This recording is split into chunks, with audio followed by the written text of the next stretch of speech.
Naku, ang lakas ng ulan mga guys, mga paps. Ayan oh, wala pa namang bubong tong garahe ko. Buti na lang, naka 3 layer car cover ako. Ayan guys, oh. 'Di ba? Oh, lakas ng ulan, grabe 3 layer 'yan, guys. Nagabuhos sa loob. Ayan. Okay. Tingnan natin after ng ulan ha. Kung gaano ka-dry ang ating kotse. Ayan oh. Oh, lakas.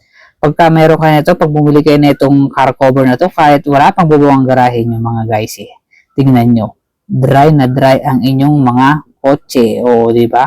O, gamusa yung loob, kaya talagang hindi magagasgas ang paint. O, di ba? Dry, o. O, safe na safe ang paint ng inyong mga sasakyan, guys, mga paps. Kaya ano pang inaantay nyo? Andyan lang yan sa basket, i-click nyo na. Ayan, tag-ulan na ngayon mga guys. Ayan, o. Di ba?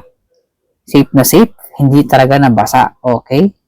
Ayan, tamang-tama to pag wala pang bubong ang inyong garahe, mga guys. Okay? O, tingnan naman natin sa side na to. O, lakas kanina ng ulan, di ba?